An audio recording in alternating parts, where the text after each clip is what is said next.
மகத்தானவன் மனிதானே மகத்தானவன் மனிதானே மகத்தானவன். அனைவருக்கும் வணக்கம். பதிவுக்கு போகிறதுக்கு முன்னாடி இது வரைக்கும் நம்ம சேனல் சப்ஸ்கிரைப் பண்ணலன்னா சப்ஸ்கிரைப் பண்ணி சப்போர்ட் பண்ணுங்க. இன்னைக்கு சட்டப்பேரவை எல்லாம் பார்த்துருப்பீங்கன்னு நினைக்கிறேன். அதாவது மேகதாது அணை கட்டுவோம் அப்படின்னு கர்நாடகா அரசுக்கு எதிராக ஒரு தீர்மானம் கொண்டு வந்திருக்காங்க.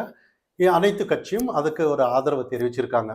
இப்போ இந்த இடத்துல வந்து இன்னைக்கு பிரேமலதா விஜயகாந்த் அவர்கள் ஒரு விஷயத்தை கேட்குறாங்க. அதாவது இந்த விஷயத்துக்கு நாங்கள் ஆதரவு தெரிவிக்கிறோம். ஆனால் ஒன்று மட்டும், அன்னையிலேருந்து இன்னைக்கு வரைக்கும், அதாவது ஜெயலலிதா அம்மையார் எல்லாம் உண்ணாவிரதம் இருந்தாங்க. அதே மாதிரி கலைஞர் எல்லாம் பல போராட்டங்கள், எம்கே ஸ்டாலின் அவர்கள் எல்லாம் நிறைய தீர்மானங்களை கொண்டு வந்தார். ஆனால் அன்னையிலேருந்து இன்னைக்கு வரைக்கும் இது வந்து ஒரு தீர்ந்த பாடு இல்லை, ஒரு தீர்வுக்கான வரலாறே இங்கே இல்லை அப்படின்னு ஒரு விஷயத்தை கேட்குறாங்க. ஆனால் இந்த இடத்துல வந்து எந்த அளவுக்கு இவங்க ஒரு அரசியல் செய்கிறாங்கங்கிறத பாருங்க. அதாவது மேகதாது அணை கட்டுறோம் அப்படின்னு அவங்க சொல்றதுக்கும் இவங்க மறுப்பு தெரிவிக்கிறதுக்கும் ரெண்டு, இது வரைக்கும் ஆண்ட திராவிட கட்சிகள் எல்லாம், அதாவது காங்கிரஸோட திமுக கூட்டணியில தான் இருந்தாங்க. அப்போ ஒரு விஷயம் பாருங்க, இது மத்திய அரசுக்கு எதிராக ஏதாவது ஒரு தீர்மானம் போட்டு கொண்டு வரக்கூடாது அது இதுன்னு சொல்றதுக்கு இடமே இல்லை. ஏன்னா இவங்களோட கூட்டணி கட்சி காங்கிரஸ் கிட்ட ஒரு பேச்சுவார்த்தையில முடிக்கிற விஷயம்தான். ஆனா இவங்க வந்து ஒரு பிரச்சனை வந்து தீரவே கூடாது, இவங்களே கொண்டு வருவாங்க, இவங்களே எதிர்ப்பாங்க அப்படிங்கிற ஒரு போக்கு தான். அப்ப இந்த இடத்துல வந்து மாற்றம் வந்துருச்சு அப்படின்னு இன்னைக்கு எதிர்பார்த்த மக்கள் பாருங்க, அது ஏமாற்றதான்னு நம்ம கவனிக்கணும். ஏன்னா கலைஞர் பீரியடானாலும் சரி, ஜெயலலிதா பீரியடானாலும் சரி, இன்னைக்கு இவர் நம்ம விஜய் ஆனாலும் சரி, இது மாறவே இல்லை. இன்னைக்கு கூட ஒரே புராணத்தை தான் பாடிட்டு இருக்காங்கங்கிறத நம்மளால புரிஞ்சுக்கணுங்கிறது தான் இந்த விஷயம். ஏன்னா இன்னைக்கு வந்து மாற்றம் வந்திருக்கு அப்படின்னு சொல்லி இன்னைக்கு நிறைய பேர் ஓட்டு போட்டிருக்காங்க டிவிகேக்கு. ஆனால் ஆக்கப்பூர்வமான அரசியல் இருக்கு, சட்டப்பேரவையில் வந்து ஒரு ஒரு காரசாரமான விவாதம் இருக்குன்னு எல்லாரும் எதிர்பார்த்தாங்க. ஆனால் திமுக எல்லாம் இன்னைக்கு எதிர்த்துட்டு இருக்காங்க. அதாவது முதல்வர் பேச மாட்டீங்களா அப்படின்னு சொல்லி. முதல்வர் அப்படி பேசினாலும் கூட சபாநாயகர் வந்து கைத்தட்டுங்க கைத்தட்டுங்க அப்படின்னு ஒரு சிக்னல் கொடுக்கறதெல்லாம் நம்ம இப்போ கவனிக்கலாம். இன்னொரு விஷயம், திமுக பீரியட்ல வந்து எப்படி நேரலை எல்லாம் துண்டிக்கப்படுது, அதே மாதிரி தான் இன்னைக்கு வந்து ஆதரவு தெரிவிக்கும் போது பேசும்போது மட்டும் எல்லாம் ஒளிபரப்பாச்சு. ஆனால் மற்ற நேரத்தில் வந்து இங்கே ரிலே வந்து கட்டானதெல்லாம் நம்ம பார்க்கலாம்.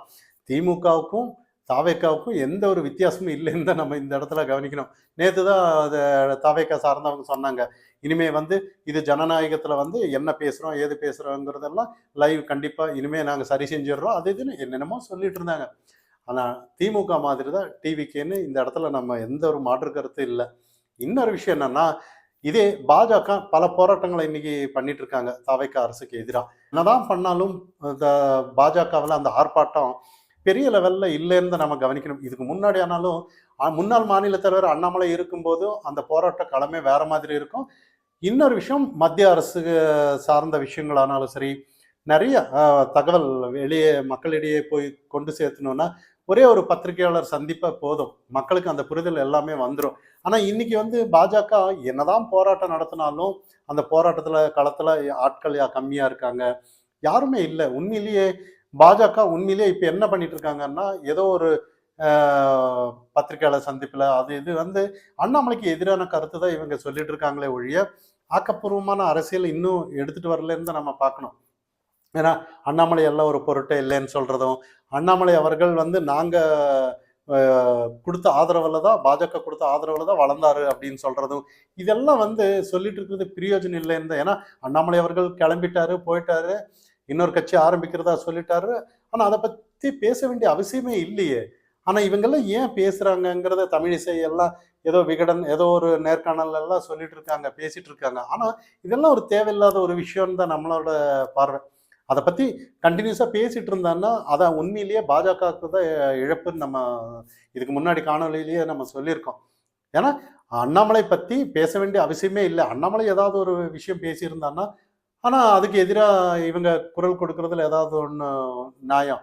ஆனா இங்க வந்து அண்ணாமலை இன்னும் வாயை திறக்கல, எதுவுமே சொல்லல. ஆனா இன்னும் நிறைய அண்ணாமலைக்கு வந்து இப்ப விசிகா எல்லாம், அதாவது வி த லீடர் அப்படின்னு சொல்லி, லீடர்னு எல்லாமே தலைவரா அப்படின்னு சொல்லி விசிகா எல்லாம் இன்னைக்கு விமர்சனம் பண்ணிட்டு இருக்காங்க. ஆனா இங்க சில விஷயங்கள் எல்லாம் பாரு, வி த லீடர் அப்படின்னா எல்லாருமே லீடர்னு அண்ணாமலை அவர்கள் சொல்லிட்டாரு. ஆனா இந்த இடத்துல அது எப்படி எல்லாருமே தலைவர் ஆவாரு அப்படின்னு விசிகா சொல்றது வந்து, ஏன்னா இவங்களுக்கு வந்து இவங்க ஒரு திமுகவுக்கு ஆதரவு கொடுத்து முட்டு கொடுத்தே பழகிட்டாங்களா? தலைவர்னு எப்படி இருக்கணும், ஏது இருக்கணுங்கிறதெல்லாம் இவங்களுக்கு தெரியறது இல்ல. ஏன்னா இவங்களுக்கு முட்டு கொடுக்கறதுல பாதி நேரம் போயிருச்சு. இப்பவும் கூட டிவிகேக்கு ஜாயின் பண்ணியிருக்காங்க. இன்னும் டிவிகேய கொஞ்ச நாள் முட்டு கொடுத்துட்டு இருப்பாங்களே ஒழிய, இவங்க மக்கள் சார்ந்து எதுவுமே கண்டுக்க மாட்டாங்க. இப்பவும் கூட நெறைய சட்ட ஒழுங்கு பிரச்சனை நெறைய நடந்துட்டு இருக்கு. ஆனா விசிக சார்ந்தவங்க யாருமே இதுக்கு குரல் கொடுக்கறதில்ல, எதுவுமே பண்றதில்ல. ஏன்னா இவங்களுக்கு வந்து ஏதோ கம்யூனிஸ்ட் இவங்கெல்லாம் வந்து முந்தியெல்லாம் கம்யூனிஸ்ட் தான் ஏதாவது ஒரு போராட்ட களத்துல நிப்பாங்க. இப்ப வந்து திமுக ஆட்சியில இருந்து அதுக்கப்புறம் இப்ப தாவேக ஆட்சிக்கு வந்து முட்டு குடுக்கறதுல தான் இவங்க முழு நேர அரசியலா பார்த்துட்டு இருக்காங்க. ஆனா இந்த இடத்துல ஏதாவது ஒரு மாற்று அரசியல் வேணுங்கிறது உண்மையிலேயே அண்ணாமலை அவர்கள் இதுக்கெல்லாம் தான் ஏதாவது ஒரு அரசியல் மாற்று அரசியல் வேணுங்கிறதுக்காக தான் அண்ணாமலை எல்லாரும் ஆதரிக்கிறாங்க. இல்லைன்னா அன்னியிலிருந்து இன்னைக்கு வரைக்கும் இந்த மேகதாது அணை பிரச்சனை, முல்லை பெரியாறு, மீனவர்கள் பிரச்சனை இதுதான் எடுத்துட்டு வருவாங்களே ஒழிய, இதற்கான ஒரு தீர்வு வந்து வழி வகுக்கவே மாட்டாங்க. இந்த பிரச்சனை இருந்துட்டே இருக்கணும். இதை வச்சு நம்ம அரசியல் செஞ்சுட்டே இருக்கணும் அப்படின்னு சொல்லி. ஏன்னா காங்கிரஸ் பீரியட்ல நீட் எடுத்துட்டு வர்றது இவங்க தான். நீட்டுக்கு எதிரான தீர்மானம் போடுறதும் இவங்க தான். ஏன்னா இங்க வந்து முழுக்க முழுக்க மக்களை முட்டாளாக்கி திமுக இதுக்கு முந்தி என்ன பண்ணிட்டு இருந்தாங்க? அதிமுக சார்ந்தவங்களை வந்து ஏதோ காசு கொடுத்து எல்லாத்த உள்ள இழுத்துட்டு இருந்தாங்க. நிறைய தலைவர்கள் சேகர் பாபு, செந்தில் பாலாஜி இவங்க எல்லாம். இன்னைக்கு தாவேக்க பார்த்து கேட்குறாங்க, தாவேக்கா வந்து குதிரை பேரம் பண்ணிட்டு இருக்காங்களா அப்படின்னு சொல்லி. ஆனா இவங்களுக்கு அவங்களுக்கு என்ன வித்தியாசம்? அவங்க குதிரை பேரம்னா இவங்க எந்த பேரம்? ஆனா திமுக கேட்கறதுக்கு என்ன ரைட்ஸ் இருக்குன்னு தான் நம்ம இந்த இடத்துல பார்க்கணும். ஆனா இங்க வந்து நிறைய விஷயத்த நம்ம இன்னைக்கு புரிஞ்சுக்கணும். ஏன்னா தாவேக்கா எம்எல்ஏக்கள் வந்து நிறைய பேர் வந்து தாவறுதா சில செய்திகள் வந்துட்டு இருக்கு மறைமுகமா. ஏன்னா இவங்க நேத்து வந்த டிவிக்கு எல்லாம் குதிரை பேரம் பண்ணி அதிமுகவுல இருந்து நிறைய பேர் இழுக்கிறத பார்த்தோம்னா பல ஆண்டுகால அரசியல் செஞ்ச திமுகவுக்கு தெரியாதா அப்படிங்கிற ஒரு கேள்விதான். ஆனா இன்னைக்கு வந்து ஜனநாயக நாட்டுல ஒரு தேர்ந்தெடுத்திருக்காங்க மக்களை. ஆனா அவங்களெல்லாம் ரிசைன் பண்ண வச்சு அவங்கள காசு கொடுத்து வாங்கி அவங்கள இடைத்தேர்தல் வச்சு இதெல்லாம் பார்க்கும்போது இது தாவேக்காவும் திமுக மாதிரி தான் அப்படிங்கிறது நம்ம யதார்த்தமா புரிஞ்சுக்க வேண்டிய விஷயம். ஆனா மக்கள் இன்னைக்கு ஏமாற்றம் அடைந்திருக்காங்க. ஏதோ ஒரு மாற்று அரசியல் அப்படின்னு சொல்லி அதாவது திராவிடத்துக்கு பதிலா ஒரு டிவிகே கொண்டு வந்திருக்காங்க. ஆனா டிவிகேவும் திராவிட கட்சி மாதிரி இருக்கிறது தான் இன்னைக்கு ஆச்சரியமா இருக்கு. ஆனா இதெல்லாம் கண்டிப்பா மாறணும்னா வருங்காலத்துல இன்னைக்கு யங்ஸ்டர்ஸ் எல்லாம் சரியான ஒரு புரிதல் வரணுங்கிறது நம்மளோட பார்வை. ஆனா இன்னைக்கு வந்து பாருங்க சட்டப்பேரவையில் வந்து டைம் பாஸ் பண்ற மாதிரி தான் பண்ணிட்டு இருக்காங்க. முல்லை பெரியாறு, மீனவர்கள் பிரச்சனை, மேகதாது அணை கட்டுற இந்த மத்திய அரசுக்கு எதிராக தீர்மானம். இது வந்து எப்படின்னா அதாவது ஒரு டைம் பாஸ் மாதிரி தான். அது அவங்களே ஒத்துக்கிறாங்களே. பிரேமலதா விஜயகாந்தே சொல்றாங்களே. இதுக்கு ஒரு தீர்வே இல்லையா அப்படின்னு அவங்களே கேட்கறாங்களே. அப்ப இதுவும் அடுத்த ஒரு 5 வருஷத்துக்கு இதை வச்சு ஓட்டிட்டு இருப்பாங்க. வேற ஏதாவது ஒரு பிரச்சனை வரும்போது மத்திய அரசு நிதி தரலன்னு ஓட்டுவாங்க. இதுதான் நடந்துட்டு இருக்கு. திமுக எப்படி அதிமுகவுக்கு எதிராக இந்த வெள்ளை அறிக்கை அது இதுன்னு சொல்லி எடுத்துட்டு வந்தாங்களோ, நேத்து இவங்களும் ஒரு வெள்ளை அறிக்கை கொண்டு வந்தாங்க. என்ன இருக்கு? திமுகவை திமுகவோட அரசியல் நிலைப்பாட்டை வெளிக்கொண்டு வர்றதுக்காக தான் இவங்க கொண்டு வந்திருக்காங்களே ஒழிய, அதை கொண்டு வந்து என்ன எங்களால எந்த திட்டத்தையும் அறிவிக்க முடியாது அப்படிங்கிற காட்டுறதுக்காக தான் இந்த வெள்ளை அறிக்கையை ஒழிய, ஏன்னா இங்க வந்து இவர் பிரச்சாரத்துல எல்லாம் சொல்லிட்டு இருந்தாரு. நிறைய நிதி பற்றாக்குறை தான். நாங்க வந்து சரி பண்றோங்கிறதுக்காக தான். அப்ப அவர் 10 லட்சம் கோடின்னு அவருக்கு தெரியாதா டிவிகேக்கு? ஆனா இன்னைக்கு வந்து அப்ப வந்து எங்களால ஒன்றும் செய்ய முடியல அப்படின்னு சொல்றதுக்காக தான் நீங்க வந்திருக்கீங்களான்ற பல கேள்விகளை இன்னைக்கு மக்கள் முன் வச்சுட்டு வர்றாங்க.